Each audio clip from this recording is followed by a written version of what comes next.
What is going on, YouTube? Matthias Nova's son, hashtag baka family here, blah blah blah blah. Words. I'm sorry. I'm sorry if I didn't make any sense. But Matthias Nova's son, hashtag baka family here. I'm back at it with another video. What if Deku had Gilgamesh's powers? I've realized and read the comments that I've missed a certain part. A few of you judged me for it. I don't appreciate that. Y'all could have told me in a nicer way. I'm sorry. I'm sorry if I missed something. But if you want me to redo something, you don't have to jump at me. Or literally just jump on my case and beat me up with words. Just to get some across. You could just tell me nicely. Alright? I'm a sensitive guy. So please, just think before you speak. Words do hurt.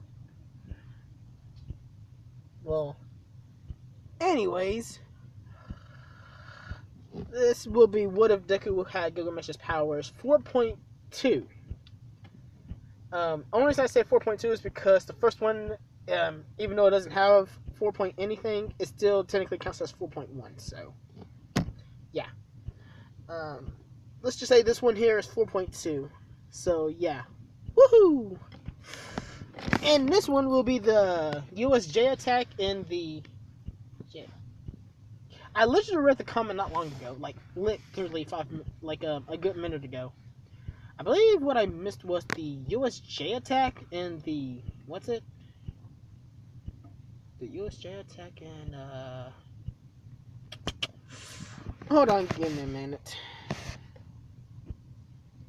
Because I know I've seen it before, so yeah. Woo!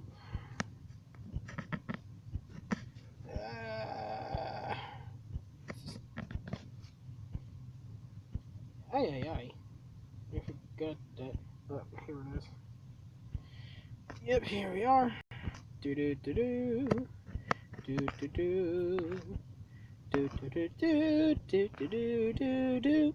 Yeah, anime god.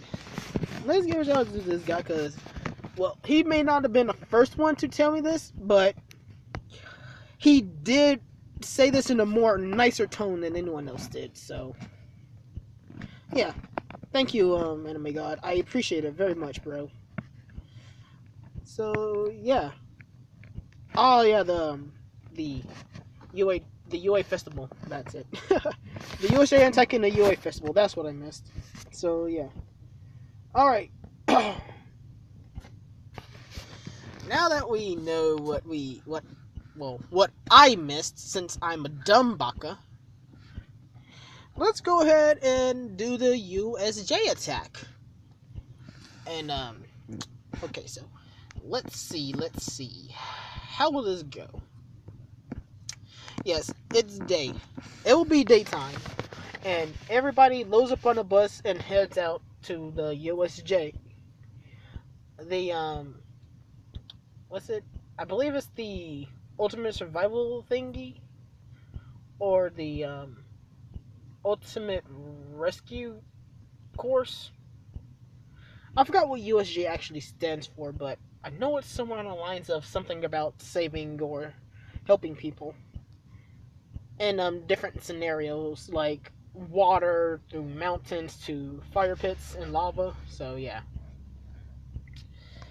Okay, so I believe at this point, a good, I say, 5-10 minute drive in, people start talking about their quirks and comparing and contrasting their quirks to another person and all the other good stuff. Yeah. I think somebody asked Bakugo what his quirk was, and he gloated about it being the strongest quirk out there. Per usual, which is why I didn't give him one for all. Or did I? I don't think I even gave one for all in this What If. I don't think I did. If I did, could you comment down the person I did give it to? Because I, completely forgot. Alright, so, that's very good on my part. Yay. Alright, so, back at it. Yeah, I believe some people were like, yeah, sure. Yeah, sure. Yeah, you have the best quirk. Yeah, you believe that. uh, because everybody here knows there will be one person better than the next. And then we get to Midoriya. Bakugo will say his quirk is nothing, more like summoning weapons that are useless. And well, Bakugo is really hiding the fact that it's those weapons that kicked his butt, and on top of that, Deku himself kicked his butt without using them too. So yeah. Well, he didn't. Whenever they got into an actual fight, Deku would allow Bakugo to use his quirk and he would kick his butt without using the chains. The only reason he uses the chains is because he doesn't want to actually deal with them at the moment. That's pretty much it. So, yeah. Alright.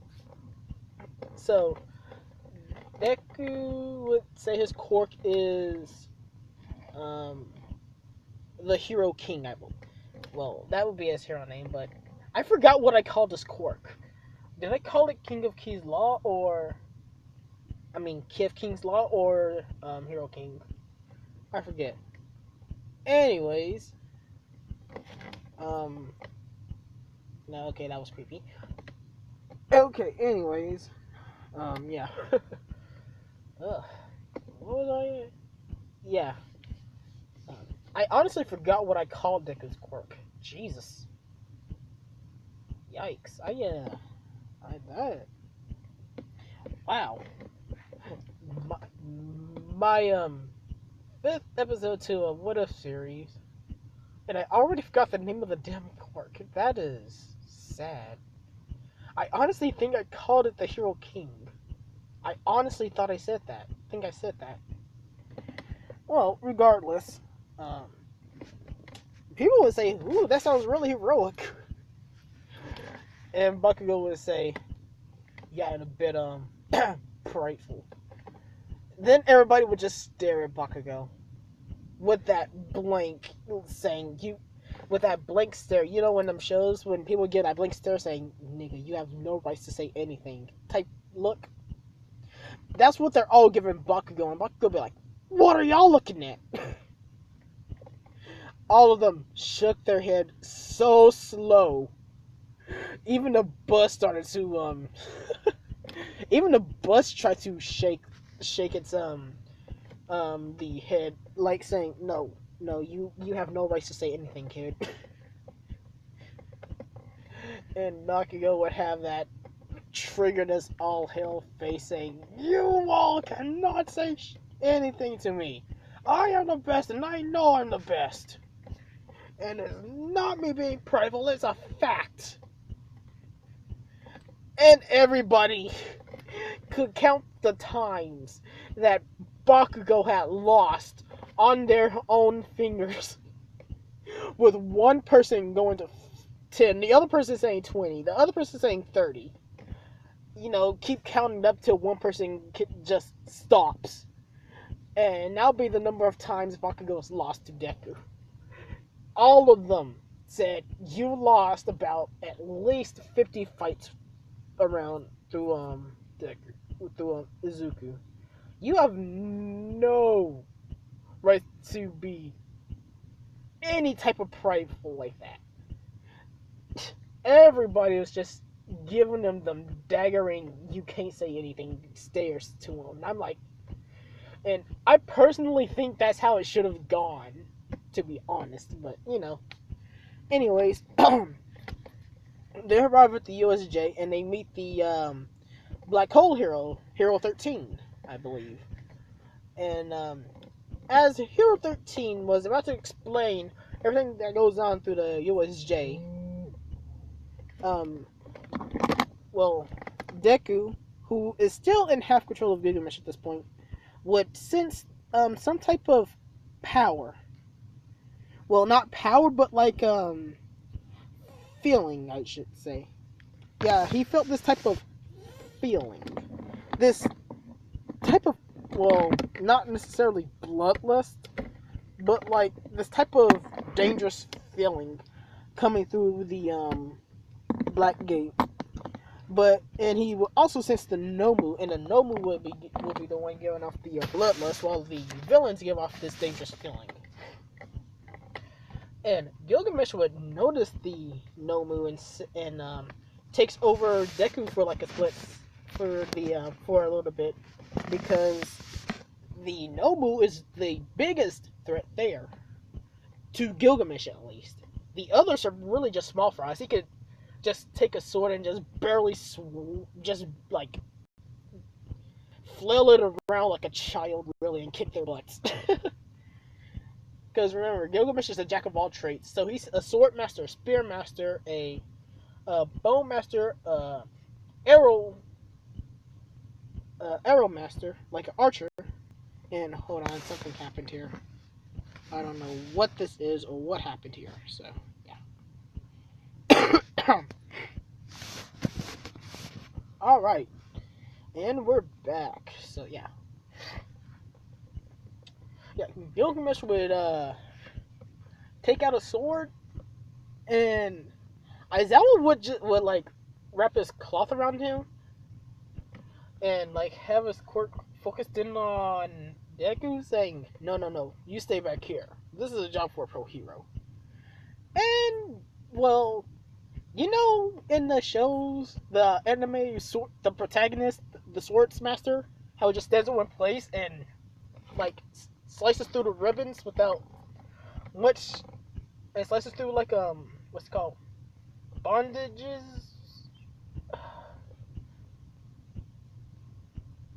I hate my life. And like slices through any type of bondage they're in, and just like I don't even know how they do that when their arms are tied up too.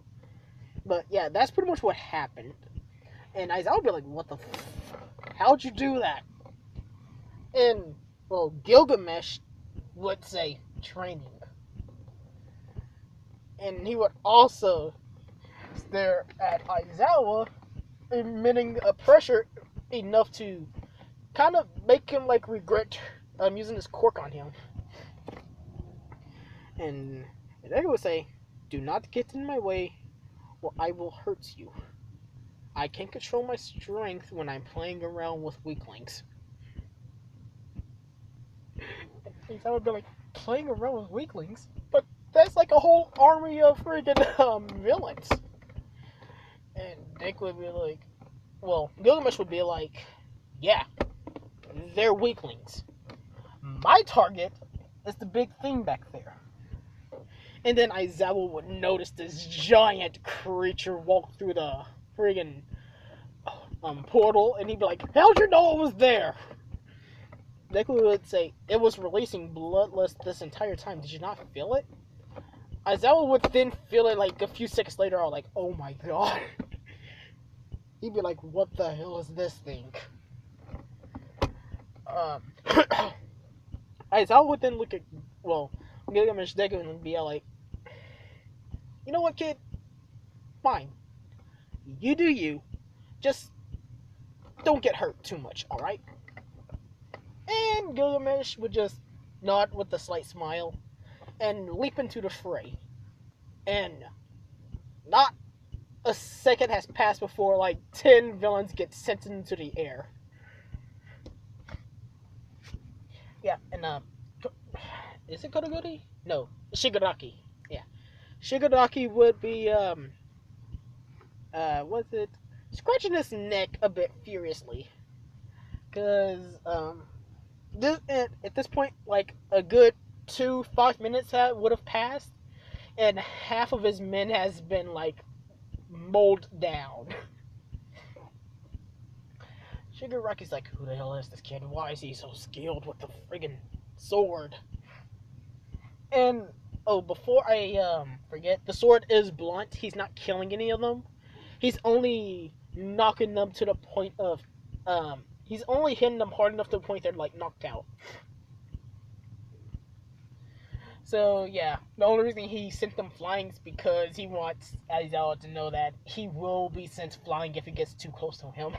That's pretty much it.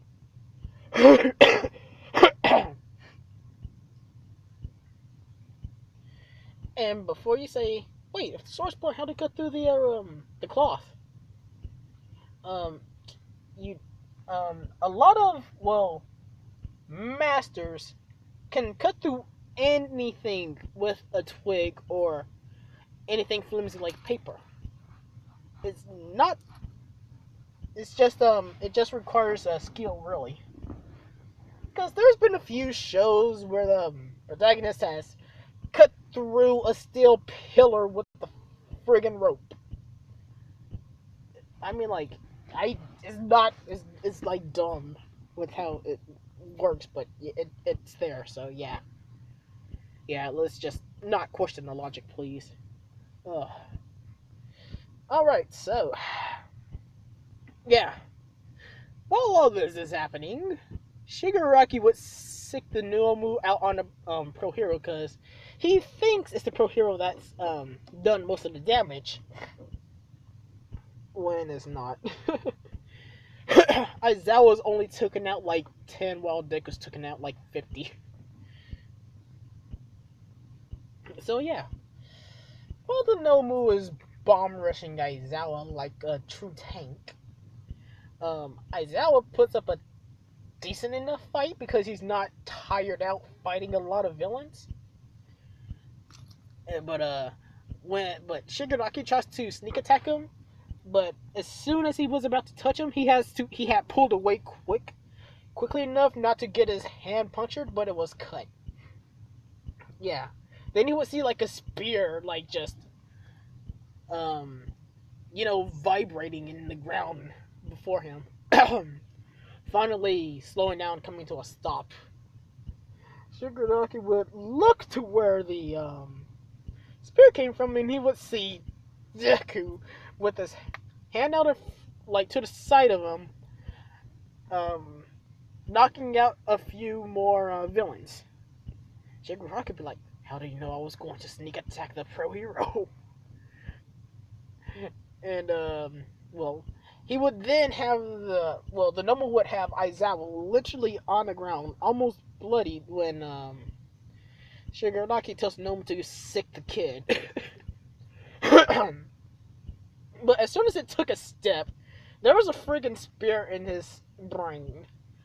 Like, it was just there in his brain, and Shigaraki was like, "Wait, how?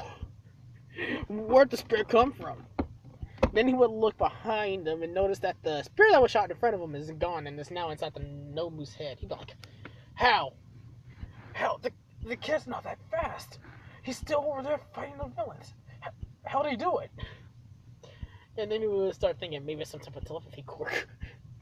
And then he would realize, no, it can't be that. If that were the case, he would be having my men slam into each other and not fighting them with a sword. And he would also think that it's how did he bring out the spear when he didn't have the spear on him in the first place? He had a sword. And he'd just be questioning logic right now because he doesn't know anything about Deku's core, how it works. And remember, when Gilgamesh shoots a noble phantasm from the Gate of Babylon, it moves at the speed of Mach, I believe, 44. Pretty much past All Might's speed, and it's pretty damn fast. So yeah. So good luck freaking dodging them shits. And I believe I said in the part before I load this one up, I said Mr. Compress managed to dodge that, but barely. That's because Mr. Compress could pretty much compress himself close to instantaneously. So yeah, Mr. Compress is alright in that regards. So let's just say that's how that went down. Alright, anyways, yeah. Okay, so where was I at again? Oh yeah, the Nomu's dead. And, well, by the time Nomu's dead, Deku was, like, still knocking out another 1,000, well, not 1,000, but like another 50. Hold on. Yeah, Deku was busy knocking out like another 50 villains, making his total kill count 101. Making his total kill count 101, and Aizawa is like friggin' 40. And Shigaraki is now down to 1/4 of the original crew that came to attack the USJ. Kodagiri tries to get Shigaraki to retreat, but Shigaraki tries to rush Deku himself. It was at that point that, Deku shot a friggin' bow. Not a bow, but a friggin' bow staff at Shigaraki. It was moving pretty fast. It broke the sound barrier upon exiting the gate. As soon as it was like right in front of Shigaraki's face, the black portal barely opened in time, and it went through that. I mean, like, as soon as Kodagiri opened up the gate to where Deku was, nothing came out because the bow staff returned to the to his inventory. I believe I said it was inventory or safe, one of the two. But the bow staff have returned to Gilgamesh's weapon safe or weaponry. So yeah, Kodagiri would be like, wait, where'd the bow staff go? And Deku would open a tiny gate, like right where Kodagiri's body is, just close enough to it. And he would send a bow staff out and it would impact the body, and Kodagiri would get sent flying. So Kodagiri would be like, "This kid's power is the same as mine." And then Kodagiri would get the thought that Deku has a warping quirk. He doesn't have a telepathic quirk. He has a weapon. He has a type of teleportation quirk. And he would give this news out to Shigaraki, and Shigaraki would be like, "Oh, so that's how that works. All right, then we should be able to beat him, no problem." And yet again, Deku has the total kill count of 201 at this point. Literally knocking out the remaining 1/4 of Shigaraki's crew, leaving just Shigaraki and Kodagiri. And they'd be like, "Okay, you know what? We can't take this. Retreat!" As soon as the warp villain opens up a black hole, boom! Chains had grabbed Kodagiri by the body, literally nullifying his entire core, returning him to look more like a human. And Shigaraki would be like, "How? What's going on?" And chains would just be all over the USJ, the windows and everything. And when Shigaraki turns around, he would see Deku slowly walking up to him, sword in hand, releasing enough bloodlust to make it look like the sword was bloodied and his eyes were glowing demonly red.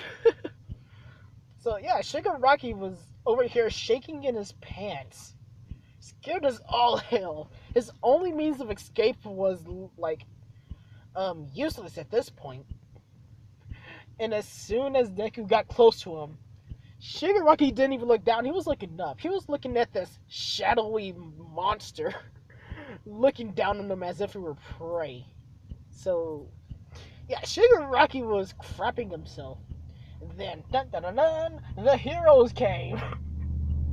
That will probably be the first and only time Shigaraki will be ever thankful for the heroes ever popping up. Because he was in the face of something that would be known as death. He was in front of a person that everybody would call a death god, and lived to tell the tale barely. I mean, his self-conscious will be shot horrendously. So yeah, that's how that good story goes. And the heroes, they wouldn't be inside the USJ. They'd be outside it. The doors would just be barely inside, because, the doors would have been reversed, how's it called? Redirected outwards from the force. And our heroes would notice that there's a chain blocking the entrance. And it's not like a bundled up chain bunch, because the chains are constantly moving around. That's what it. That's how it is. It's like a dome of moving serpents. Really, that's how it looks. The only ones that are in there or that are in the cage with the monsters are those that were inside the building. So Hero 13, who is still alive at this point because nobody tried to escape. To well, Ida managed to escape to get the heroes because Hero 13 told them to do so.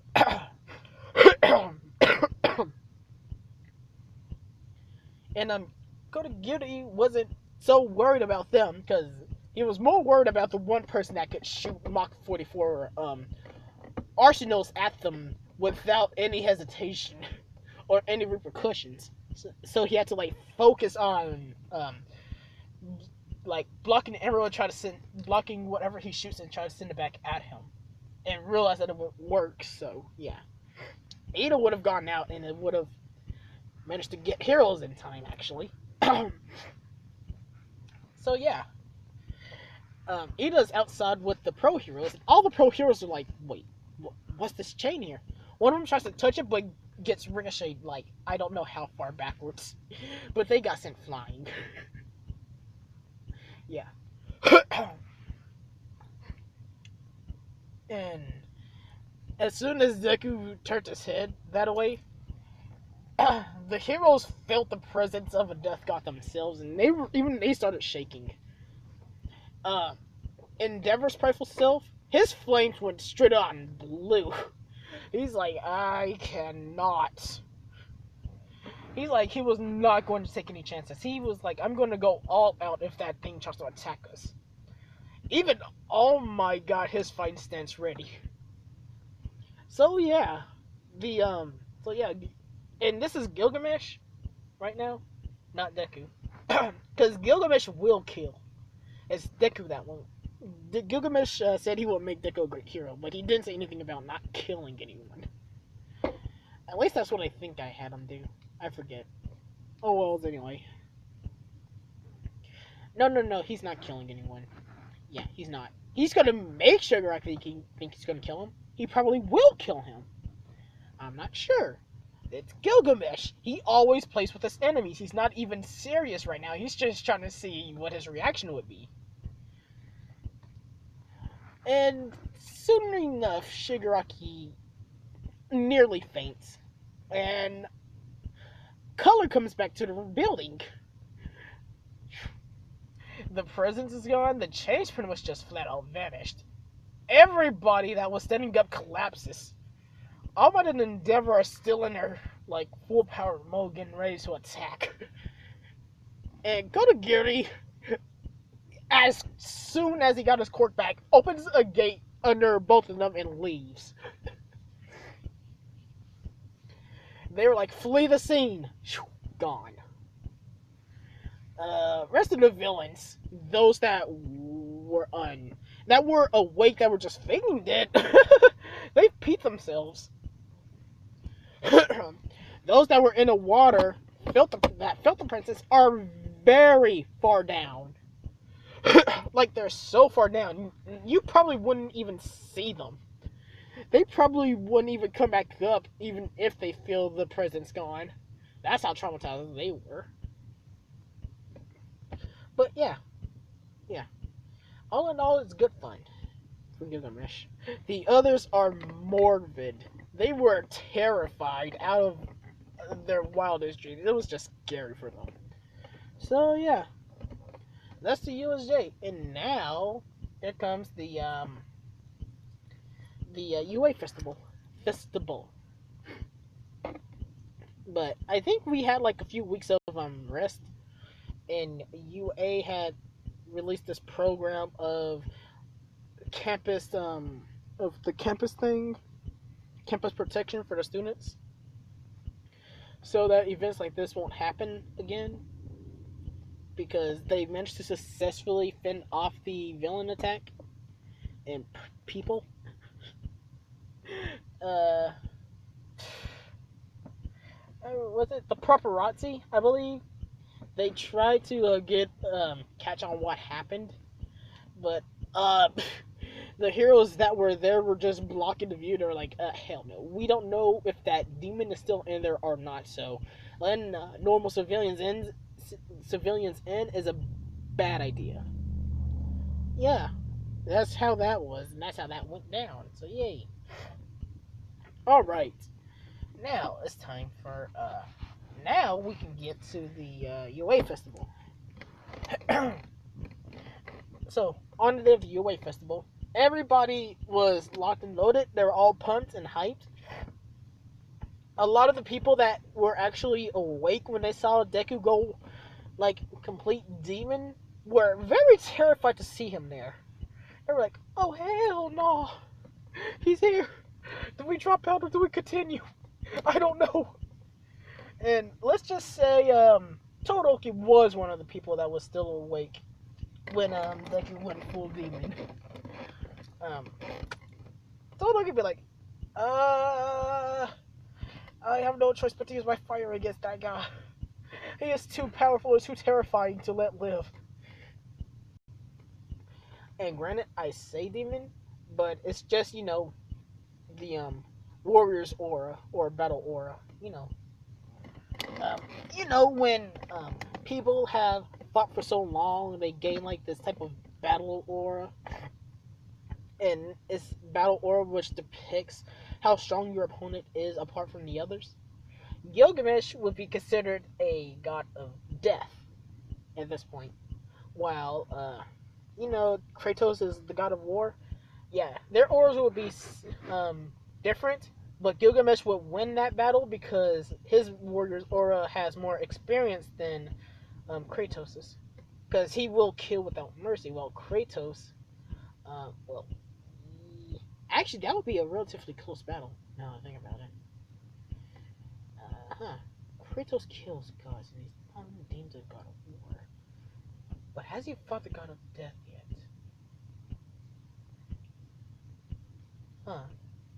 That's something I gotta think about later. Should I do that with? I think somebody's already done with Deku was the god of war. I don't think no one's done. No. Somebody has done with Deku was the god of death. Crap.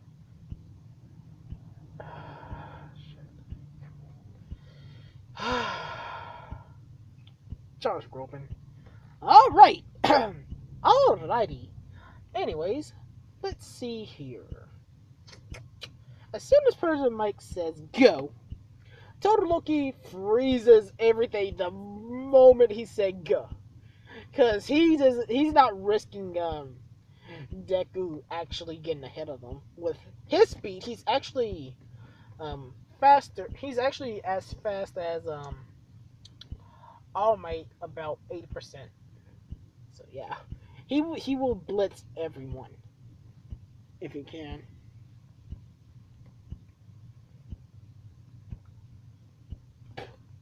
But anyways, yeah. But his plan failed as soon as he sees Deku like fly right by him, and not only did he fly right by him, he went straight through a few of the robots too, without stopping or slowing down. Because Deku himself is technically a projectile. He had like a spear out in front of him, really. And as soon as when he pushed off, it was like a blur. Like a bullet? He was pretty much a human bullet, piercing straight through robots and just keep going. And as soon as he got to the crater, which was literally like in a minute, he used the what's it called? The spear as one of those what's it called? Fuck. One of the jumping sticks. Forgot what it was called. Javelin sticks. Whatever. Point is, he used the spear to lunge himself pretty high up and over the crater, and literally keep going with the same momentum of speed. But when he got to the mines, oh boy, this is a good one. See, the thing is, he didn't stop.